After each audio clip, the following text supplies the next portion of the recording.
Hi guys, welcome to my YouTube channel. In today's video we'll be learning how to sew crinoline on a fabric.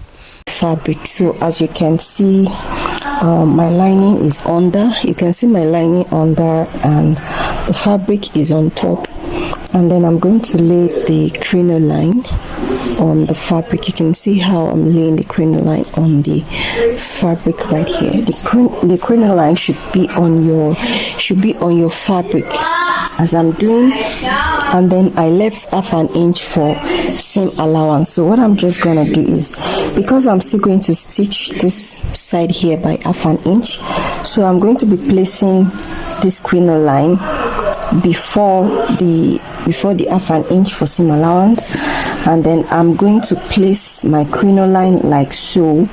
You can just try and use your lighter to to burn this place so it doesn't choke. So I'm going to place this on this place, and I'll be taking half an inch for seam allowance.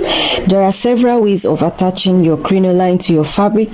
You can either place the crinoline like quarter of an inch before your fabric. You can see quarter of an inch before your fabric, and then you start sewing on another quarter of an inch. You left quarter of an inch here, and you start sewing with another quarter of an inch. You keep sewing it down, and you can see quarter of an inch here, then you sew it with another quarter of an inch, so that by the time you are done sewing, the crinoline will push this quarter of an inch you left, so will push it down, which will allow the fabric to overlap on the lining. But the one I'm doing today, I'm just gonna be like placing the crinoline the same as the fabric, okay, and I will sew it by half an inch all around. Till I get to the end. So let's do it.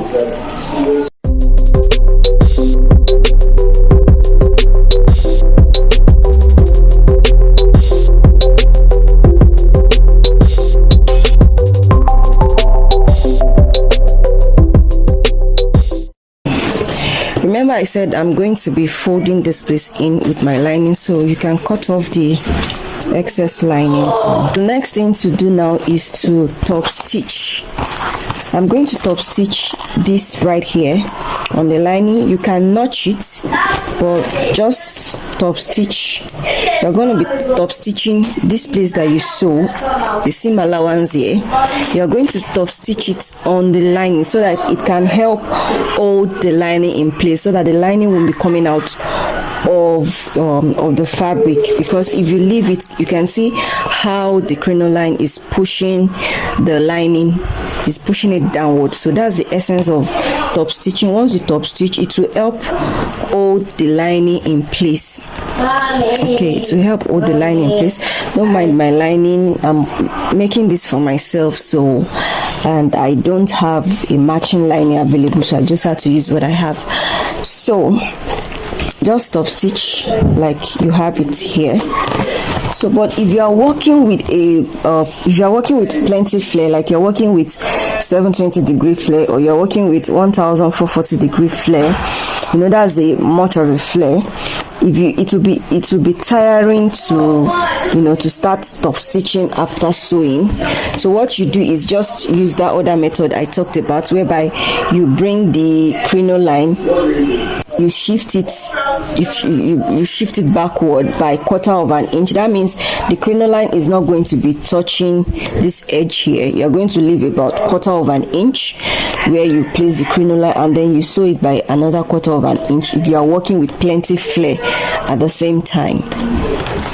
So, but because this is a 360 degree flare, so I'll just top stitch it. So I like doing it like this, so I'll just top stitch to the end.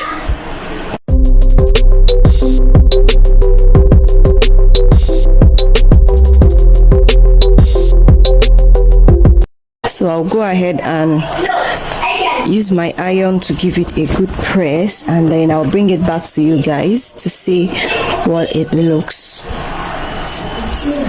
So guys, this is the look of the peplum after ironing it. Then I'm going to be inserting a picture of the flare after joining to the blouse, so you can see how wavy it looks. So guys, thanks for watching my video. Don't forget to subscribe, like and share this video. Bye.